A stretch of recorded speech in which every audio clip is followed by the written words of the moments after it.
ஓம் முருகா சரணம், கந்தா சரணம், கதிர்வேலா சரணம். என் செல்ல குழந்தையே, இந்த பழனி முருகன் சொல்வதை இப்போதே கேள். ஏனென்றால் இது என்னுடைய உத்தரவு, உனக்கான நல்ல செய்தியும் கூட.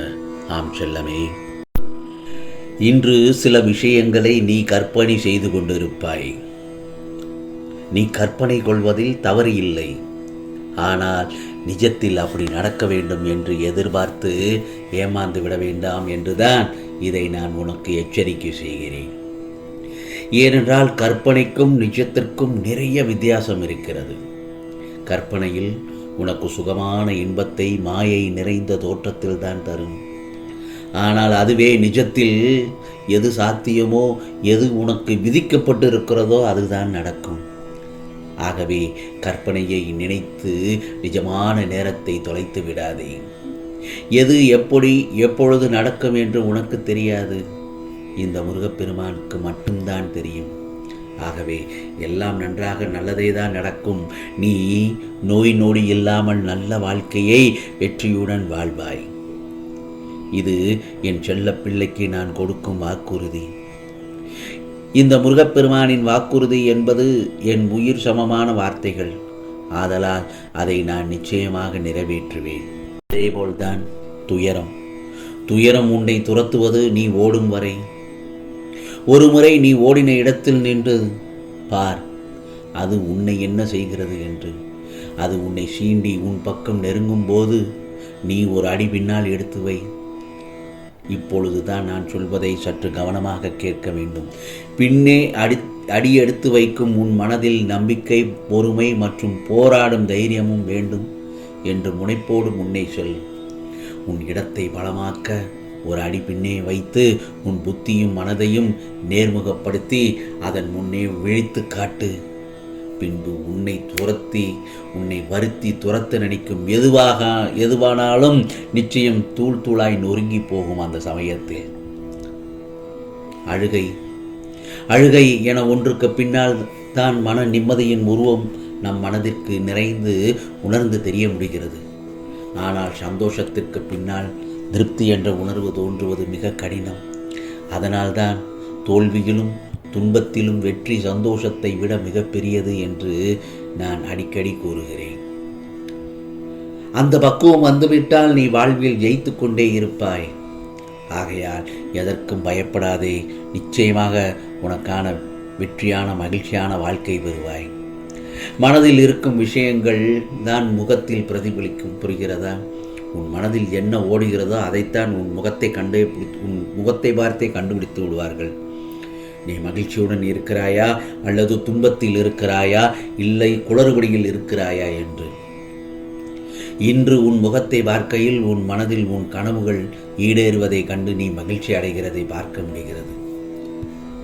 உன் மனதில் என்ன சிந்தனைகள் இருந்தாலும் அவற்றை எல்லாம் என்னிடத்தில் ஒப்படைத்துவிட்டு அமைதியாக இரு.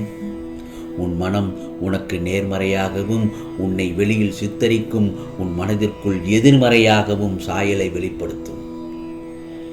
ஆகையால் உன் மனதை ஒரே நேர்கோட்டில் வைத்துக்கொள்.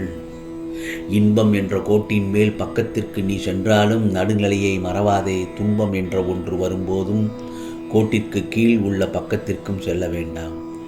வாழ்க்கையில் நடுநிலையை கடைபிடித்து வாழ்பவர் நிச்சயம் ஒரு உயர்ந்த இடத்தில் இருப்பார்கள். வாழ்க்கையை நடுநிலையாய் கொண்டு செல்வதில் எந்த தவறும் இல்லை.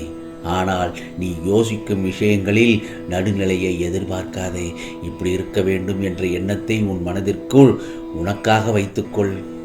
அதை வெளியில் தேடினால் நீதான் வீணாக எதிர்பார்த்து ஏமாந்து விடுவாய். எதிர்பார்ப்பின் விளைவே நிறைய விஷயங்களின் பிரச்சனைகளுக்கான காரணம்.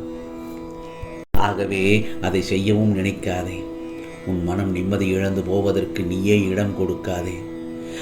உனக்கு நல்லது என்னதோ அதை மட்டும்தான் இந்த முருகப்பெருமான் உனக்கு செய்வேன்.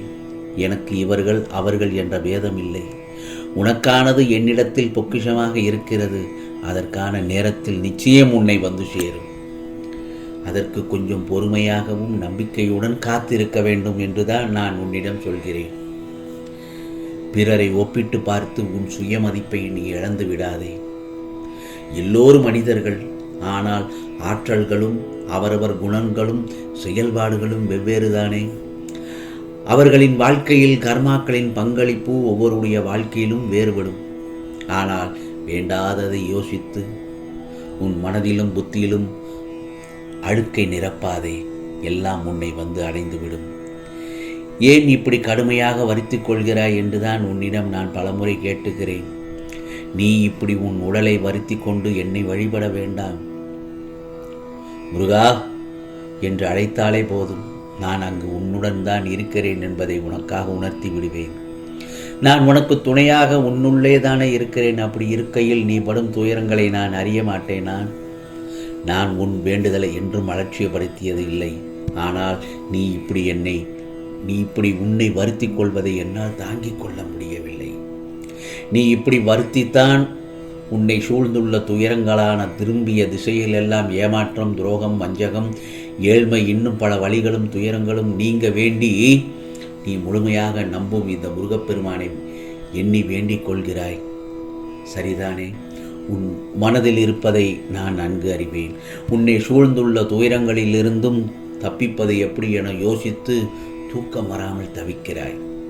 உன்னை எல்லோரும் அவமானப்படுத்துவது போலவும், கைவிட்டது போலவும், எல்லாமே இருந்தும் எதுவுமே இல்லாதது போலவும், எல்லோரும் இருந்தும் அனாதை போலவும் இப்போது நீ உணர்கிறாய் அல்லவா? அனைத்தையும் நான் அறிவேன்.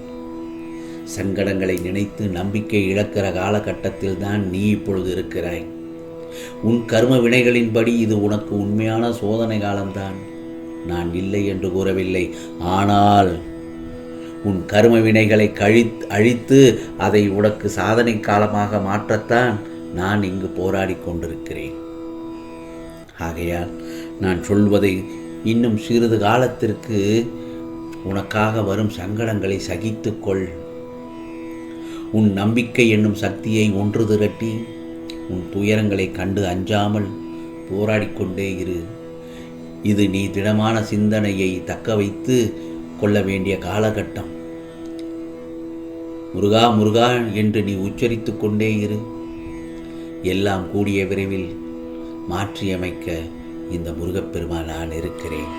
ஆகவே உனக்கானது எல்லாம் நிச்சயமாக நல்லதாகத்தான் நடக்கும். இது பழனி முருகனின் அருள் வாக்கு, சத்திய வாக்கு. ஓம் முருகா போற்றி. ஓம் சரவண பவ. ஓம் சரவண பவ. ஓம் சரவண பவ.